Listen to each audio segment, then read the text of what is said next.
Tonight on World News from Japan, the disaster in the Pacific, and today those fears of a meltdown. Is Japan on the verge of a nuclear catastrophe, even as the nation reels from an epic earthquake and tsunami, an explosion at a nuclear plant, triggering a massive evacuation and raising fears of a meltdown? Swept away, our team now on the ground in the town closest to the epicenter. Fires raging, entire villages vanished under the water, thousands unaccounted for. The desperate search and rescue mission tonight. Hidden threat, how vulnerable is our own coastline back in America? Also part of that ring of fire. Should the damage in this California town be a wake-up call? And the calls from the disaster zone, Americans who survived the earthquake here, trying to reassure their loved ones back home. From ABC News, this is World News with David Muir, reporting tonight from Japan. And good evening from Japan tonight, where there are two crises unfolding here. First, the recovery efforts continue after that earthquake and tsunami. You can see behind me here these cars that were swept down the street in that tsunami. And of course, take a look at this image tonight. One town before the earthquake and tsunami, and this image of it afterward. While all of this unfolded today, another major headline, a nuclear power plant, there was an explosion. The wall around one of the reactors crumbling. The Prime Minister here in Japan going on television trying to urge the people of Japan to remain calm, but there was talk about disseminating iodine tablets to children and to families here. We have it all covered with team coverage here on the ground in Japan and back in the U.S. And we begin tonight with new pictures of the tsunami not yet seen. Tonight, a first look inside the airport terminal in Sendai just as the tsunami rolled in. Terrified passengers as the water engulfs the terminal. And these new images of the tsunami hitting the town of Kesunuma. Cars swept away as local villagers stand on high ground watching as their entire town is swallowed by the tsunami. Today, dramatic rescues here. People lifted to safety after being stranded on rooftops. A husband and father steps from a rescue helicopter and into the arms of his family. But so many here continue their search for the missing. There are so many tears. This woman at a search center crying. My son might have been engulfed by the tsunami. I hope he's taking shelter somewhere. I'm struggling to locate him. A grim search through the debris. And the death toll is expected to rise. In one coastal town, 9,000 people, half the town, unaccounted for. And then news of this, that second crisis unfolding here today, an explosion at the Fukushima nuclear plant, smoke billowing as the wall around the reactor collapsed. When we arrived in Tokyo overnight, everyone at the airport fixed on those TV screens showing that wall had collapsed. And this makes you very nervous. Very nervous. Have you seen anything like this before? We now know that a buildup of gases caused the blast, destroying the outer building, the outer wall, but the critical nuclear core still intact. The danger now that the core overheats and melts. So with the cooling systems destroyed, they are pumping in ocean water now to continuously try to cool it down to avert a nuclear disaster. There were reports of a small leak of radiation. Officials now say that's dissipating. But even before that wall collapsed, there were leaks. The plant was releasing by the hour the amount of radiation a person should absorb in an entire year. The Prime Minister taking to the airwaves today urging calm in the face of epic disaster.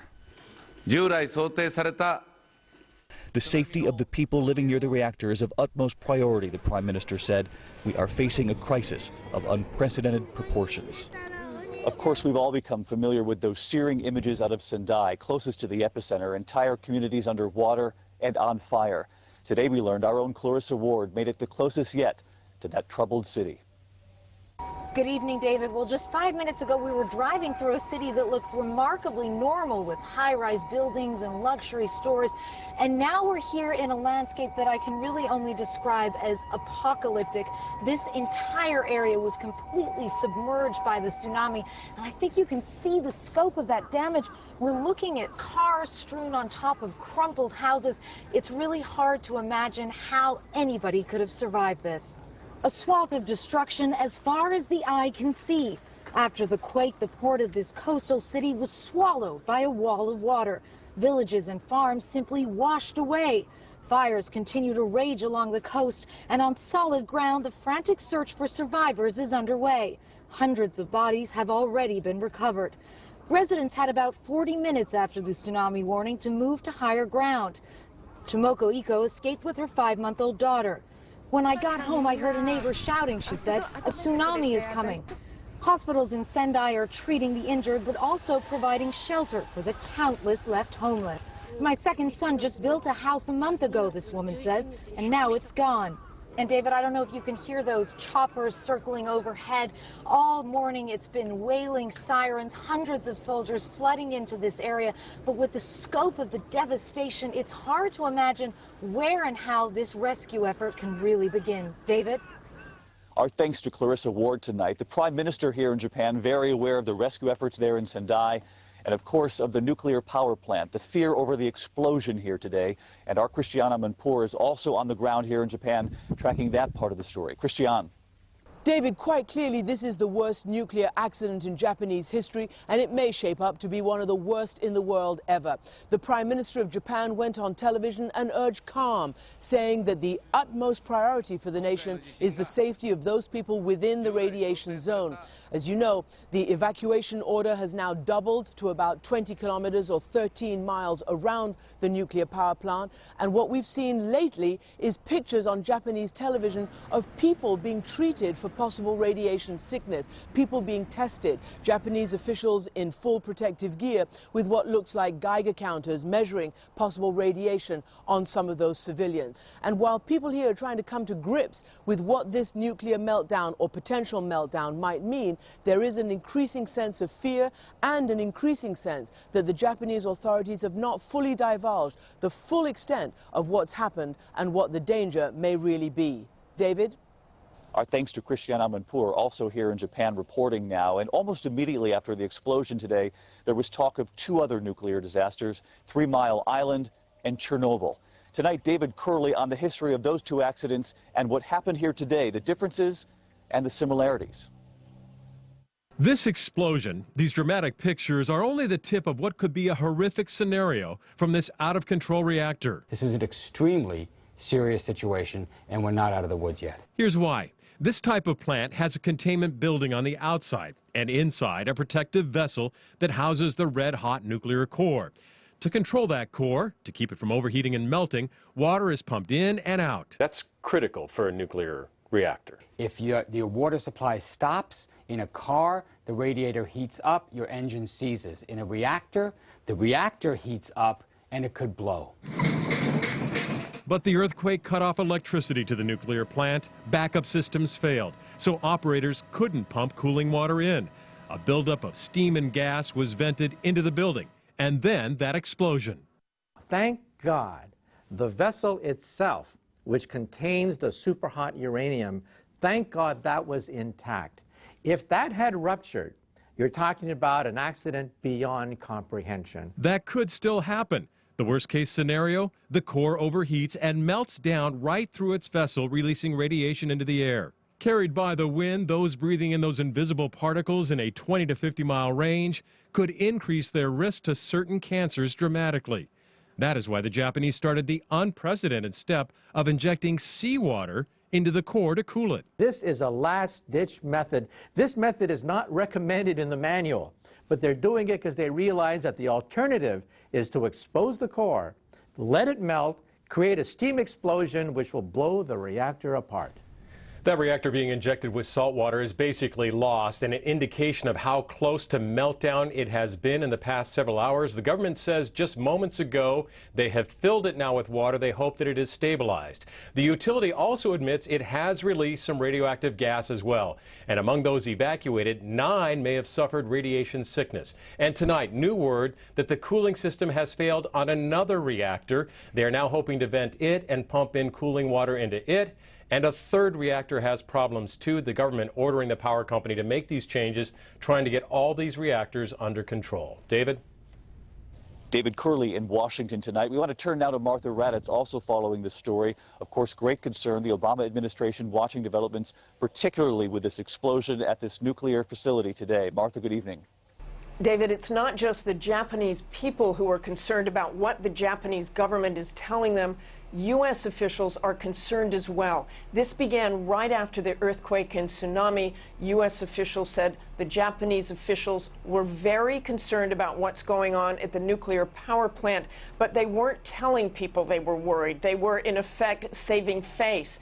Now, obviously, it's only gotten worse since then. U.S. officials say they have reached out to the Japanese government many times, but a lot of those calls haven't been returned. They have offered nuclear teams to go in and help. They have given all kinds of assistance, any kind of assistance the Japanese government wants. What U.S. officials are concerned about is that the Japanese government is not planning far in advance. They are taking care of immediate problems, but they're not looking ahead at what might happen next. David? Our thanks to Martha Raddatz for weighing in tonight. And at the top of the broadcast, we told you about the iodine tablets being prepared here to be handed out to the children if needed, which got us to thinking about the children of Japan. And tonight, the medical community weighs in on that. The Chernobyl nuclear accident in 1986 was the worst nuclear power accident on record. 200,000 people had to leave their homes, never to return. When we visited the area 20 years after the accident, an 18-mile area around the site was left abandoned. Scientists told us at the time it will take 100 years before that area is safe. But beyond the radiation zone, we discovered new communities, new schools, and a lesson learned about the importance of protecting children from the effects of radioactive fallout. More than 6,000 cases of childhood thyroid cancers because of Chernobyl. We've since learned that when those radioactive particles enter a child's body, they settle in the thyroid. Radioactivity is bad for children because it can damage DNA and affect the way cells divide. And children have cells that divide more rapidly than adults because they're growing. Experts now know these cancers could have been prevented if the children had taken iodine, either pills or liquid, before being exposed to the radiation. And the danger with iodine is it concentrates in the thyroid gland. And this is a particularly severe issue for children because their thyroid glands are smaller. The same amount of radioactive iodine could give you a larger and a more hazardous dose. Which is why authorities in Japan today said they have readied iodine pills in case they are needed for the children here now. The medical community weighing in tonight. There's also a lot of concern about the aftershocks here in Japan. In fact, we felt one just this morning at the hotel, the chandeliers shaking. There's a new image tonight which shows just how many of the aftershocks there have been. And for all of the aftershocks here, there's also the aftermath back on the west coast of the United States. And Clayton Sandell has that part of the story. From Santa Cruz, California to Brookings, Oregon, tsunami-driven waves pounded the west coast. In Crescent City, California, the harbor was torpedoed by waves 6 to 8 feet high. One early damage estimate, $50 million. How many boats did you lose out here? We got about 50 that are tore up. Obviously, our dock structure is totally destroyed. 20 miles south, waves swept one man out to sea. He has not been found. Some scientists warn that what happened in Japan should be a wake-up call for the U.S. That's because geologists say that faults just off the west coast could trigger a massive earthquake and tsunami here. The Cascadia subduction zone closely mirrors the area where Japan's quake let loose. The last earthquake here was more than 300 years ago, and geologists say we're overdue for a big one. The earthquake could be as large as a 9 or a 9.1. That is, it could be one of the largest earthquakes recorded in the seismograph era. The quake has also triggered a tsunami of political bickering in Congress. Democrats accuse Republicans of being irresponsible for proposing budget cuts to NOAA, the federal agency that provides forecasts and early warnings of natural disasters. If NOAA's budget gets cut, are people's lives more at risk? Absolutely. This is important stuff. It's public safety. It's an investment in our everyday lives. Republicans counter that it's up to NOAA how it spends its budget, as residents along the coast wonder how bad the next tsunami might be. Clayton Sandell, ABC News, Crescent City, California. And still ahead on World News this Saturday tonight from Japan, inside the tsunami simulator. What really happened beneath the ocean floor here just off the coast of Japan? And at the end of the broadcast tonight, phoning home. The Americans here in Japan trying to let their families back home know that they're okay.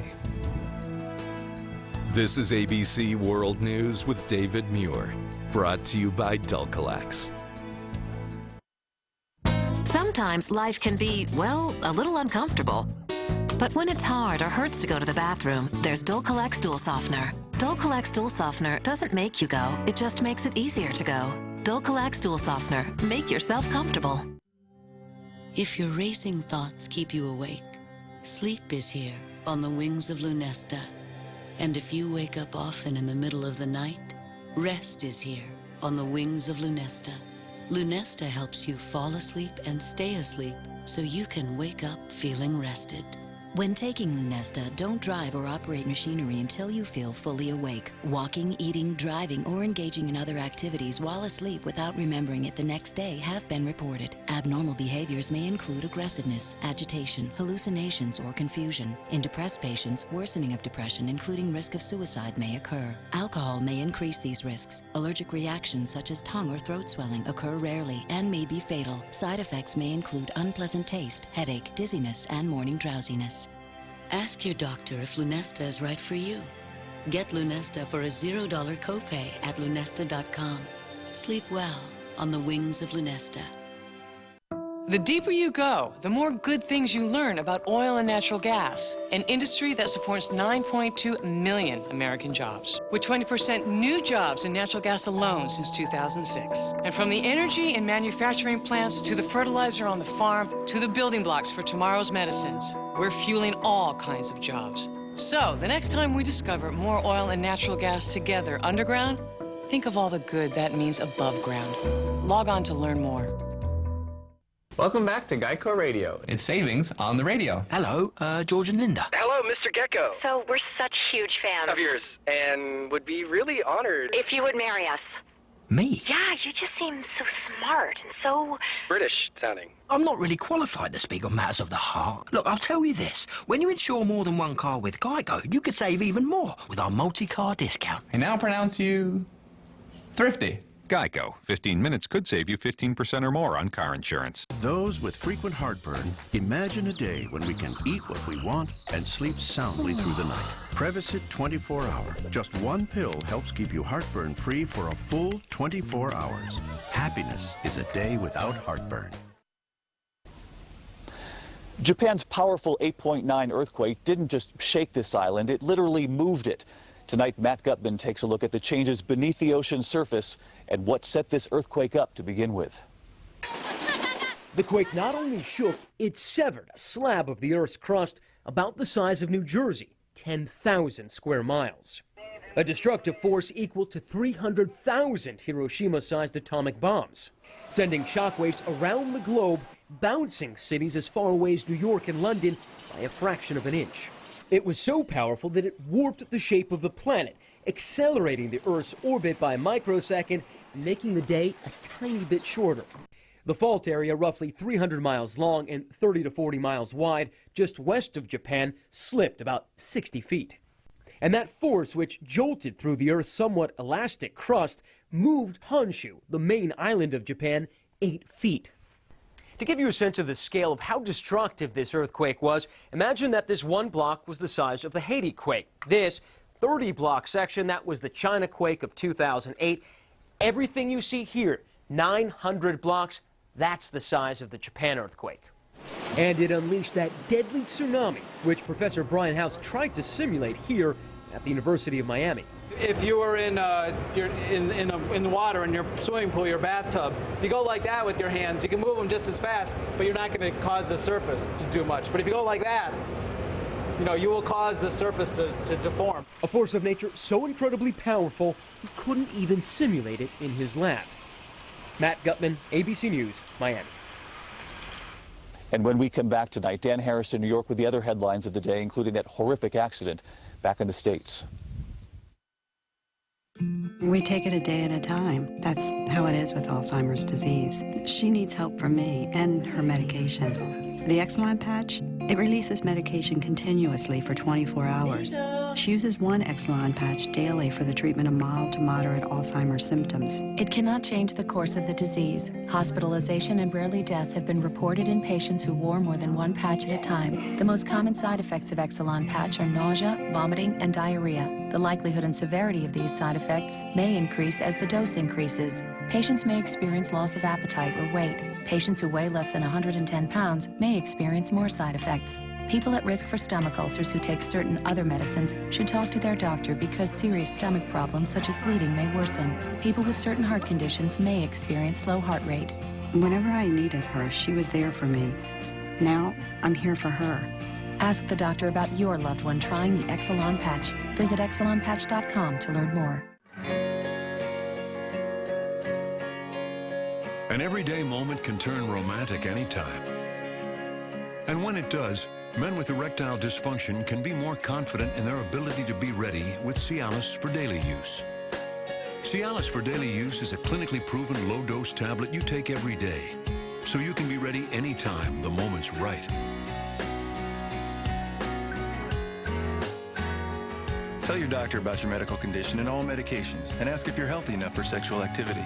Don't take Cialis if you take nitrates for chest pain, as this may cause an unsafe drop in blood pressure. Do not drink alcohol in excess with Cialis. Side effects may include headache, upset stomach, delayed backache, or muscle ache. To avoid long-term injury, seek immediate medical help for an erection lasting more than 4 hours. If you have any sudden decrease or loss in hearing or vision, stop taking Cialis and call your doctor right away. Ask your doctor if Cialis for daily use is right for you. For a 30-tablet free trial offer, go to Cialis.com.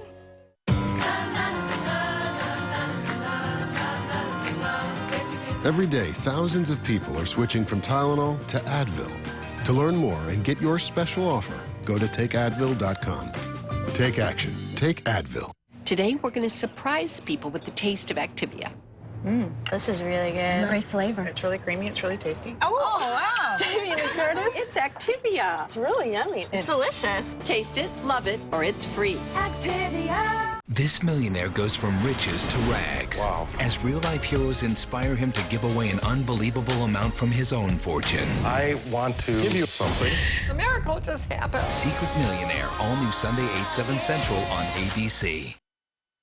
8.9, disaster in the Pacific. Now, Sunday morning, Christian Amanpour is right there with breaking new reports from inside the disaster zone on a special This Week with Christian Amanpour, live from Japan, Sunday on ABC.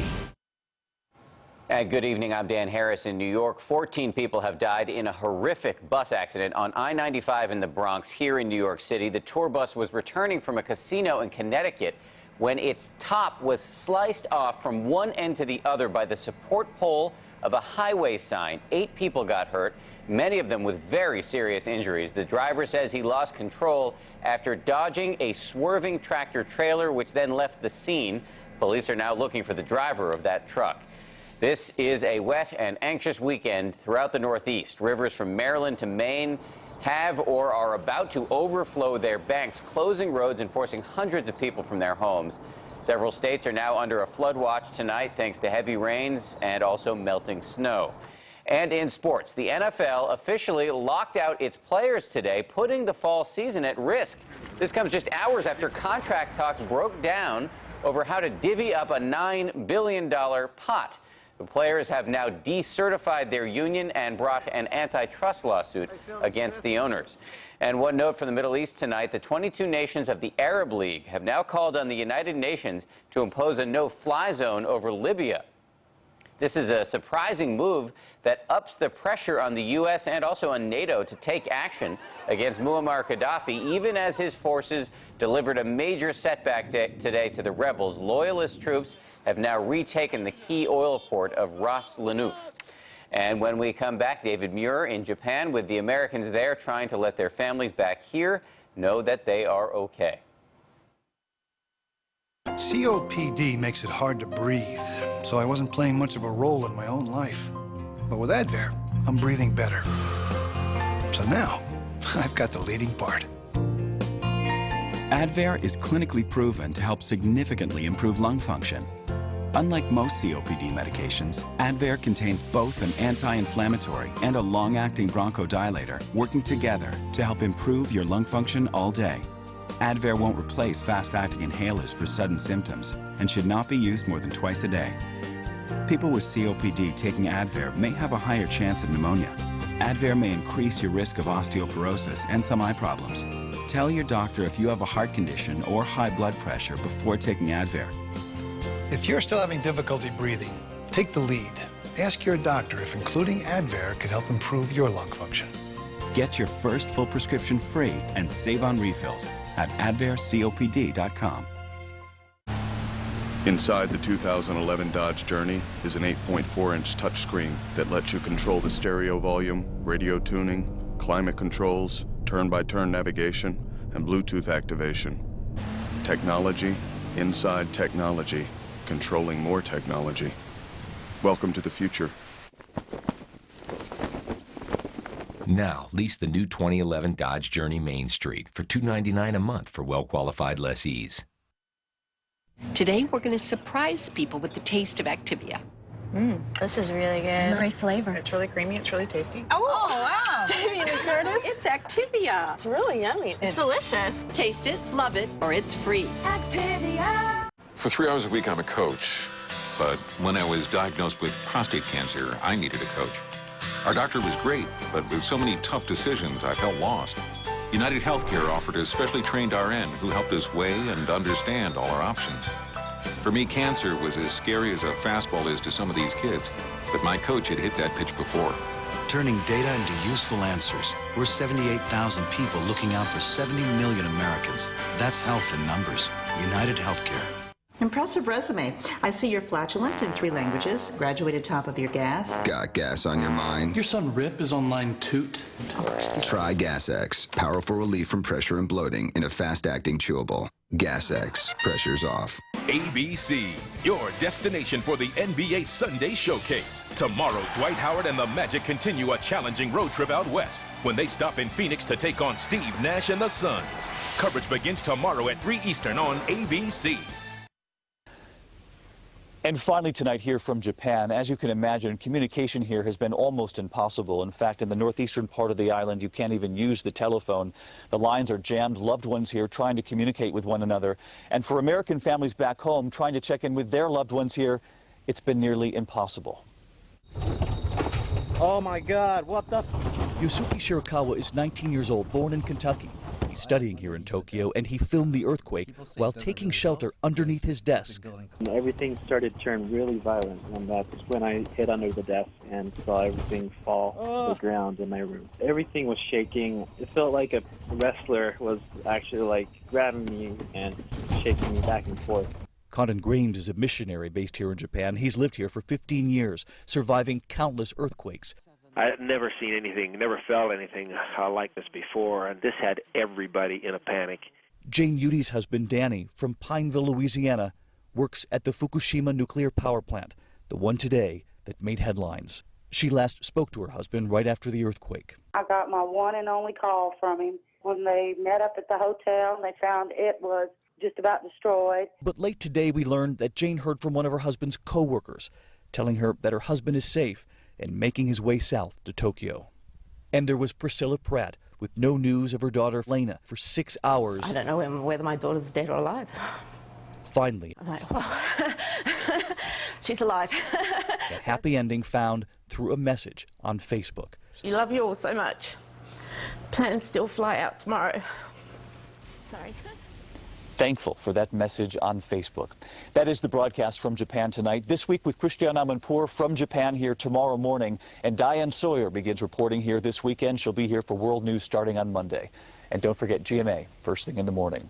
For all of us here at ABC News, thank you for watching. Good night from Japan. Stay with ABC News for the latest details and complete coverage of disaster in the Pacific. And to find out how you can help the victims, go to abcnews.com. Explore over 11,000 creatures of the sea at the Aquarium of the Pacific, including these favorites, and check out the sea otter habitat in Molina Animal Care Center. Go to abc7.com now to win tickets to the Aquarium of the Pacific, where the ocean and people connect. Hello, sunshine, sweet as you can be. I love waking up to your morning melody. I can tell it's gonna be a sweet day. Wake up to sweetness with Honey Nut Cheerio cereal. Kissed with real honey for a yummy sweet taste that's just right. And the 100% natural whole grain oats treat your heart sweet because they can help lower your cholesterol. You are so sweet to me. You're sweet to me. Be happy, be healthy. Well, this year our garden is simply amazing. How did you do it? Well, it takes a lot of love. The real difference is this year we went to Lowe's. Well, all our Lowe's Garden Club Select plants are grown for your local region and selected for peak performance. We get new plants delivered throughout the week, and we guarantee our plants and flowers for 1 whole year. And nobody beats our prices.